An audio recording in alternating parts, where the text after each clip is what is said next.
Gagamitin mo yung nozzles para doon sa dulo. Yan. Bakit yan ang gagamitin? Para hindi maitaboy yung bugs na matatamaan. Ayan.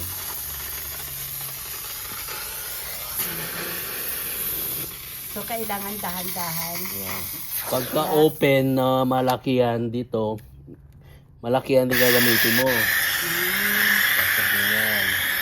Bakit? Para malawak yung sakop niya. Bakit niya? Kasi ito solid eh oh. Ayan lang oh. Eh kung ito malaki siya. Ayan. Kung may itlog dyan, malalaga na yun. Kumain ka na ng nilalagang itlog ng bedbug.